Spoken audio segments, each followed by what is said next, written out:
it's over, so we put our hands up like the ceiling can.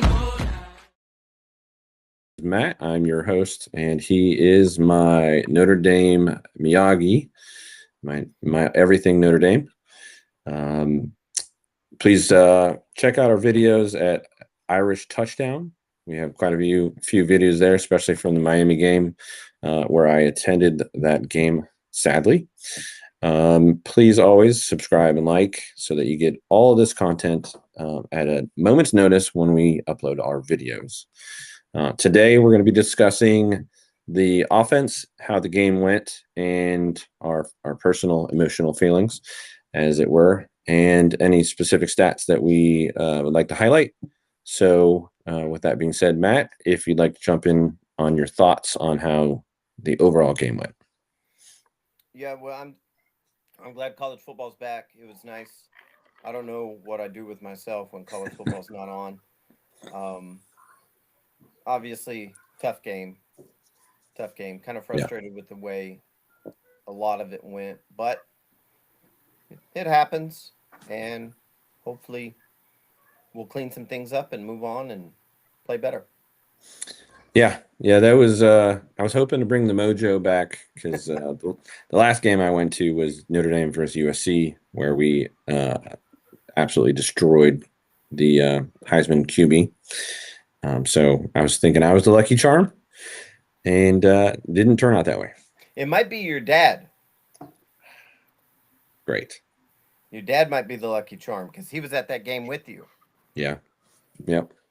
And my wife was pregnant, so. Yeah. Maybe she needs to be pregnant again. I will do it for Notre Dame. Yes. So, like I said, I went to the game. The fans were great. They were loud and obnoxious, as you would expect. Despite a few college kids giving me the finger and telling me to F off, the people around me were great. We gave each other back and forth some stuff, and just enjoyed the game. High five.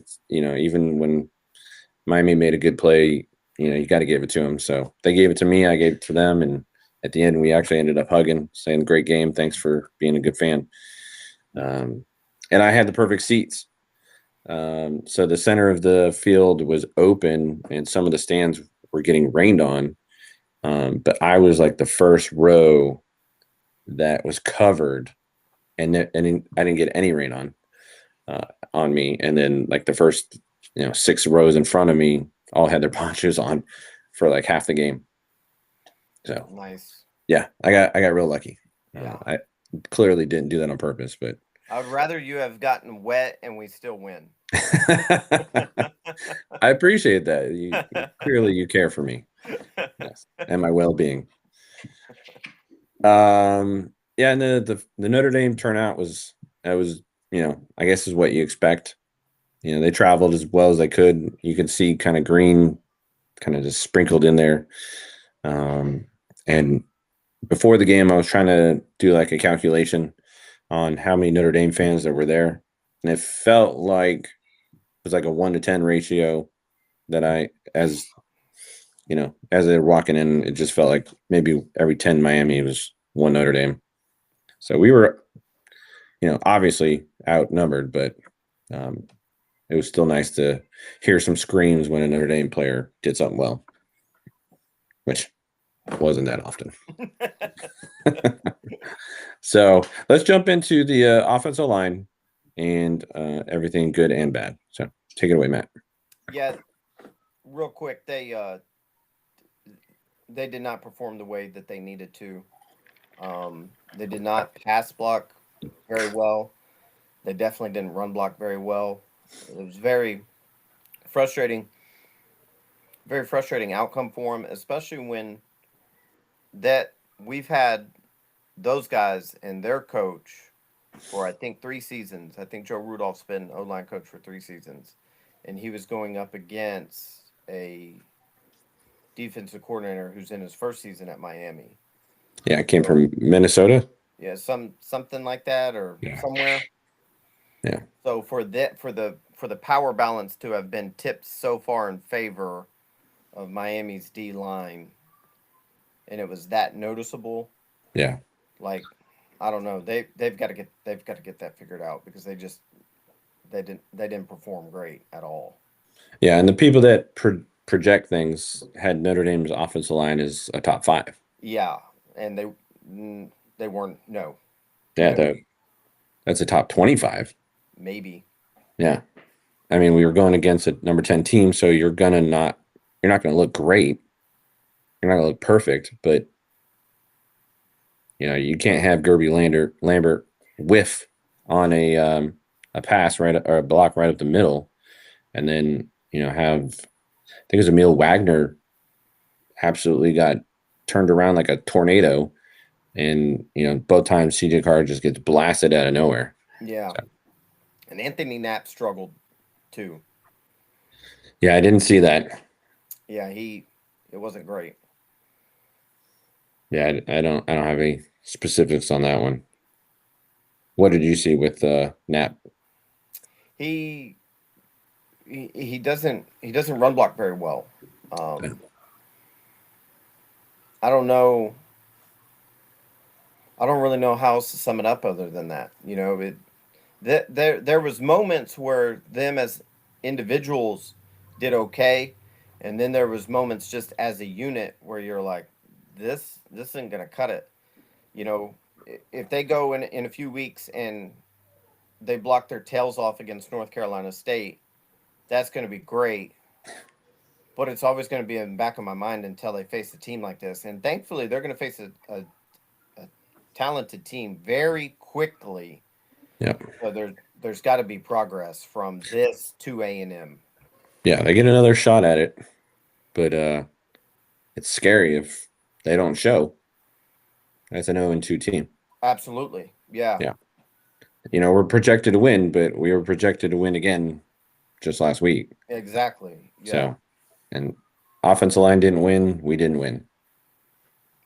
But case closed. Yeah. Yeah. Yeah.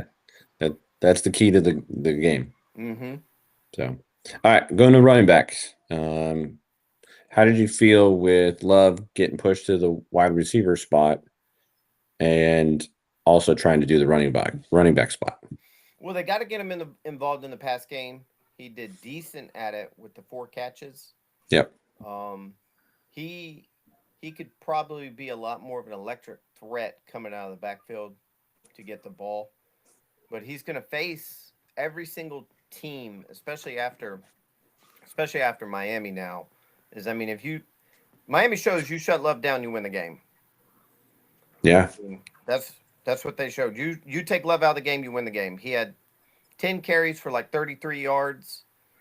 I don't think a lot of that is necessarily his fault. I think the strategy, the game plan was very strange. So I think you got to get him rolling much sooner. But it's kind of like Mike Denbrock knew that the O-line couldn't block. So I don't know if we were kind of overthinking that or what. But the reality is he needs a lot more than 33 rushing yards. Yeah. I was hoping for CJ to throw one pass in the first opening 4 plays. Yeah. Not 4 passes. That blew my mind. Mm-hmm. But then after that, it wasn't, okay, now it's Love's turn. It was here and there Love's turn. So, and like you said, you can't blame the performance on Love. I mean, he can't run over 400-pound men. Yeah. He can't hurdle them either. Though he tried a few times. He did. I was like, Yeah. So he's making up with his hurdles. But I was pleased with Price on quite a few plays. Like you mentioned before, he broke out a 30-yarder where he was kind of like a pinball, just bashing into people. Yeah. He ran hard for sure, which was Yeah. really nice to see. He was like a wet meatball trying to get tackled. Yeah. I love the way Price runs. I mean, every time he runs the ball, he runs like he's telling the coaching staff, "You don't give me the ball enough." Yeah. And, That's a good point. I would like there for they don't answer to me and they don't care about what I say. No. But I would like to know why he didn't get the ball after his fumble. Again, if it's legitimately like that's a Coach Snyder rule, you don't get the ball again after you fumble, we Yeah. got to rethink that because we don't score a touchdown on that drive if it wasn't for Price. Yeah, that's a good point. Now, I think CJ, the next play, threw a touchdown, but he ran into a running back right before that. Was Yeah. that also Price? No, I think he ran into Aeneas. Was I that think. Aeneas? Yeah, Okay. number 20. Okay. Yeah. So I was assuming or hoping that was Price, and maybe just Price was not on his game at that moment. No, he fumbled. He fumbled. Carr recovered, and then he was gone. I don't remember the next time he came in the game. Hmm. That's why I was wondering. Maybe it was like like he tweaked a knee or hurt something. I haven't We'll have heard to, anything about it, but yeah, we'll have to look into that. hopefully it's not. Hopefully he was the spark that they needed. I mean, he carried 6 Yeah. carries, 45 yards, one of them being a 30-yard run. Yep. And then to not get the ball again. That Yeah. I imagine some of it too was we were down 7-21. I mean, you got to throw the ball. yeah. So some of that was there, but even at the end, there was no handoffs. Mm-mm. So No. yeah, I feel like I don't know if it was they have too many offensive players, or if they just didn't really know what they were supposed to be doing. Yeah. The coaching staff just didn't know what direction to go. And obviously, going against Miami isn't the time to try it out. Right. Right. You know. Well, I mean, I like getting CJ comfortable. Like Yeah. trying to get him comfortable. I don't think that's a terrible idea. And Yeah. they came out and he was kind of slinging it around, but Yeah. when you look up and your best players on your team only got the ball 16 times. Between Love and Price. That's I don't know. That every other defense will take that. Okay. Yeah. You don't want to give Love or Price the ball? Cool. Yeah. That's a good point. I don't know I don't know what the factor is that needs to be switched. Just block more, just run better. Like what's the magic sauce in there? Just hand it off more. Well, if he's only averaging 2 yards per run, do you hand it off more hoping he gets better? Hoping that they block better? Or do you just say, all right, CJ's going to have to start throwing? I don't. Yeah, that's a good point. And Because it was like the game plan was for Love, and they executed the game plan well. They didn't block very well for him, and Miami kind of was tipped off every time he was in the game. And it's like they kind of forgot about Price. yeah. But that's gonna be every game. Yeah. Yeah. And until Love's not at Notre Dame. Yeah. Until Love's in the NFL. Yeah. Yep. All right, moving to the wide receivers. Not a lot of Greathouse. I don't know if Greathouse was even on the field. And what's that kid that transferred? Will Pauling. Yeah. Yeah, I was wondering where he was at too. I don't know. Did they play? They did play. You wouldn't. I don't know why they weren't targeted more. Yeah. But yeah, they did play. I don't know if maybe there was some kind of game plan to kind of get things going with some of the quick stuff, and then the running backs have a little bit better success, and then they look for Greathouse deep. Maybe that was something that they were considering. I'm not sure. Faison balled. Yes. I mean, Yep. he did outstanding. But even it seems like there was a point in the game too where they kind of quit targeting him also. Yeah. He kind of came out hot early, and he's gotten much better just in this game compared to last year of breaking tackles. Yeah. Yeah. He's He out was there wiry. breaking tackles, which was pretty impressive for a Guess how many lacrosse. wide receivers caught a pass? How many? 3. Fields, Yep. Micah, and Faison. Yeah. So no, Greathouse didn't catch a pass, No one else caught a and pass. Pauling didn't catch. We Wow. had Love and the tight end, Raritan. Right. Okay. So 3 wide receivers caught at least one pass, and then the running back and the tight end, which it was 19 completions. Yeah, 19 out of 30, I think. So that's it's all right. I mean, it counted for 221 yards, Yeah. which again is more than last year versus Texas A&M. Yeah. Micah with the touchdown, that was great to see. Unbelievable.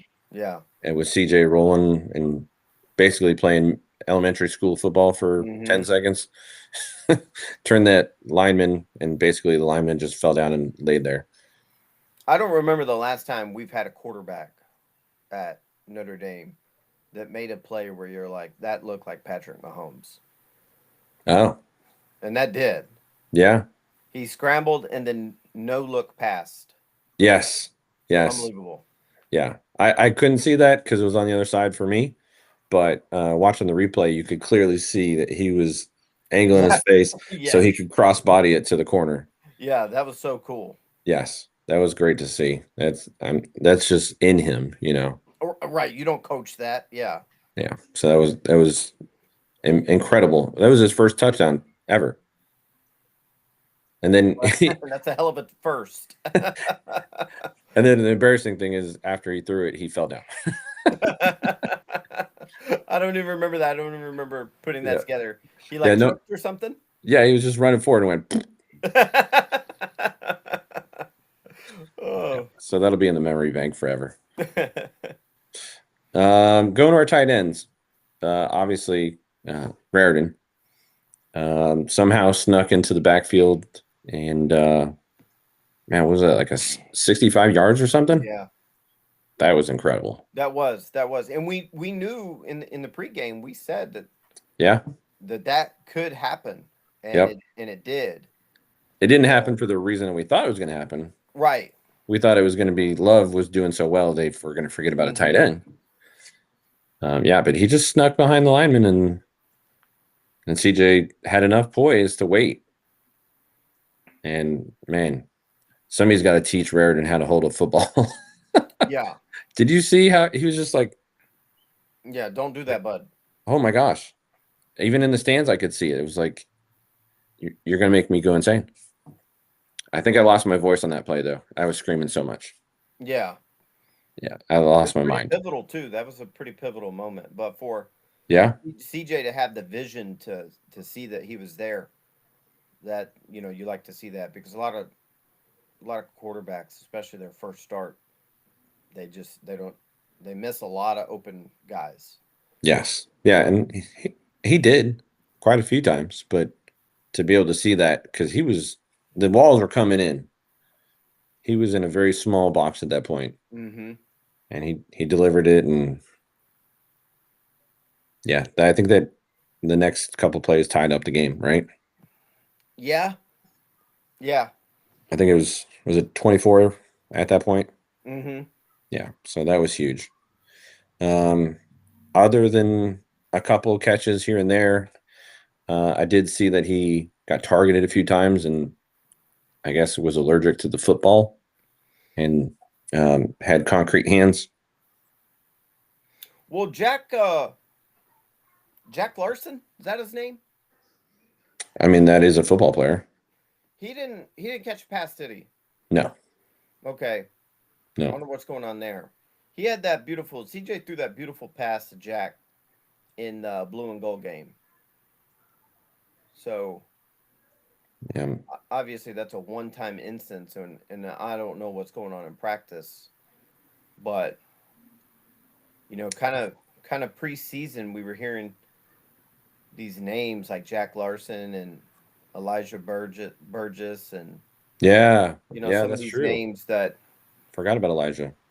for the and Will Pauling, Yep. and you're going, okay, that's great that we heard about them, but what do Yep. we got to do to get to see them do some of the things that they were projected to do? Because we've heard nothing but great things about them.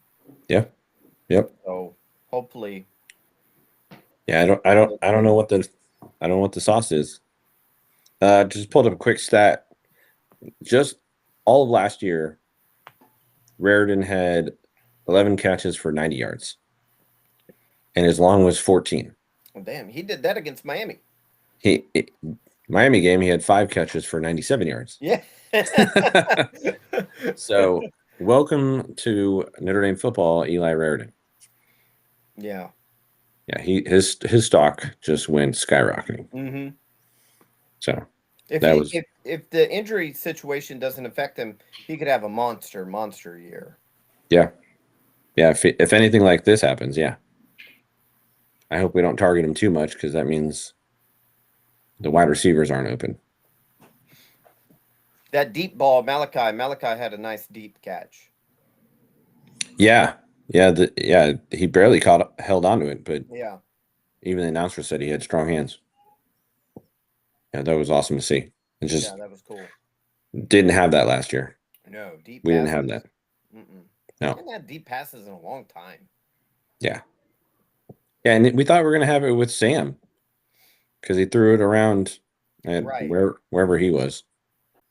Wake Forest. Wake Forest. Yeah, in my head I was like Northwestern. Basically the same thing. Yeah, pretty much. Yeah. So, all right, last one, but not least, was our QB, our starting rookie QB, CJ Carr. How did you see him? I thought he did really well. I thought he did really well. The interception he threw, I mean, he's going to throw more interceptions this year. Yeah. You can't get too wrapped up around it. And Right. what he was 19 for 30 for 230? Yeah, I think it was officially 221. 221. Okay, 221. Yeah. And 2 touchdown passes And a rush. and a rushing touchdown pass in the week 1 opener. It took Riley last year, Oh my gosh. maybe the Purdue game or something like that, until he completed his first touchdown pass. Yeah. Now it's always so it's frustrating, right? Though, because so the rookie quarterback comes out here and he performs really well, in my opinion, with Yeah. a no-look touchdown pass, rushing touchdown, made some good decisions, and those kinds of type things. But it's matched with a loss. Whereas Yeah. last year, Riley Leonard, he couldn't throw a touchdown pass, but who cares? Because we were winning. Yeah. So it's frustrating. But Yeah. I think a performance like this is really good for him. It's got to really settle him down. And if they can give him a running game to go with it, there could be a lot of pretty significant moments. If you give me a running game to go with it, or you give me a defense to go with it, Exactly. Yeah. I'll take either one. I mean, Yeah, I that's prefer pretty the true. defense, but yeah, just give me something else on top of this because Mhm. of But all the he throws for 220 yards, and then you match that with 100 yards, just 100 yards between both running backs. yeah. That might be the game. Yeah, I think we only averaged 300 yards last year in Yeah. total. So he's over 2/3 the way there. Yeah, so that was and I think I mean, I guess we got to look at it, give our defense a little bit of props. Miami averaged well over 40 points a game last year. So they got 27 on us. So we almost kept them to half of what they normally get at home, which is huge too. Because I mean, they've put 60 plus on people last year with 400 or 500 yards rushing, or 400 or Yeah, 500 total. The So commentator said something like they scored a touchdown last year. I think they said in every single first quarter, and they didn't score a touchdown until the second quarter. Yeah. So that's kind of cool. But Yeah. Yeah. I mean, they should have scored in the first quarter because we fumbled on like the 10-yard line. yeah. And I really thought they were. I was like, okay. Yeah. Yeah. Yeah. And going back to CJ's interception, watching the review, even the coach thought that was a Great House that he thought Great House tipped it up in the air, Mm-hmm. but it was actually the defender's foot coming out of Yeah. nowhere. And it was like a fourth and fifth tip. It's just Yeah. such a fluke. Such That's- a freak play. That's never happening again. At least, in that circumstance. Right. He's just So- going to throw regular interceptions. Yes, There won't be another one that bounces off anybody's foot. He'll Oh just my God. make a bad read and throw it into their hands. Yeah, for sure. He'll go full Buckner and just throw a pick six. My last thought on this is CJ just told the staff and told Kenny that Kenny's gone next year. CJ just told the staff what? CJ's told the staff and Kenny Minchie's gone next year. He's not staying. Oh, with his actions. Yeah. Yeah. Yeah. No, Kenny's not sticking around. CJ's the guy. Yeah. I mean, I knew Kenny or CJ was the guy this game, but if he threw 2 INTs and like 58 yards, Kenny's the starter next game. yeah, probably so. But There was never a reason to pull CJ Carr out of the game. yeah, I mean, there's plenty of times to yell at him. sure. Yeah, but yeah, CJ stayed obviously it was going to be the whole way and then solidified the rest of the season. Yeah. Because if he can do that versus Miami, he's going to do that versus Stanford. Oh, yeah. He potentially, those games, yeah. Yeah, It'll that's be going to be. interesting to see what Notre Dame's offense looks like against some of those type teams. Yeah, those are what we need to start out with. I'm tired of these top 10 matchups. No kidding, man. Yeah, bring me Navy. I want to open the year against Kent State one of these Yes. years. Or let's bring on Northern Illinois. Yeah. Because they're not going to beat us twice. Hopefully. Wow, I hope. So, all right. Any more final thoughts on this game for the offense? No, I mean, just to beat a dead horse, they just got to block better. Yeah. They got to block better. That was disappointing. But that's pretty much it. Everything else, it's kind of hard to be too upset with. I mean, I don't think Jadarian Price is not a fumble guy. He's not just going to go around fumbling all year. Yeah. Malachi Fields not going to fumble all year. I mean, you had a couple of those type situations, but yeah, it was raining. I get it. yeah, right. Wet I mean, field, wet ball. It's not an excuse, but it's going to happen. Yeah. Yep. All right. Well, Matt, appreciate it. Thanks for the additional info and commentary. Yes, Please Always like and subscribe. always a pleasure. Yes, subscribe to us at Irish Touchdown. We are the Basilica Brothers. I am Ted. This is Matt. And as always, Go Irish. go Irish.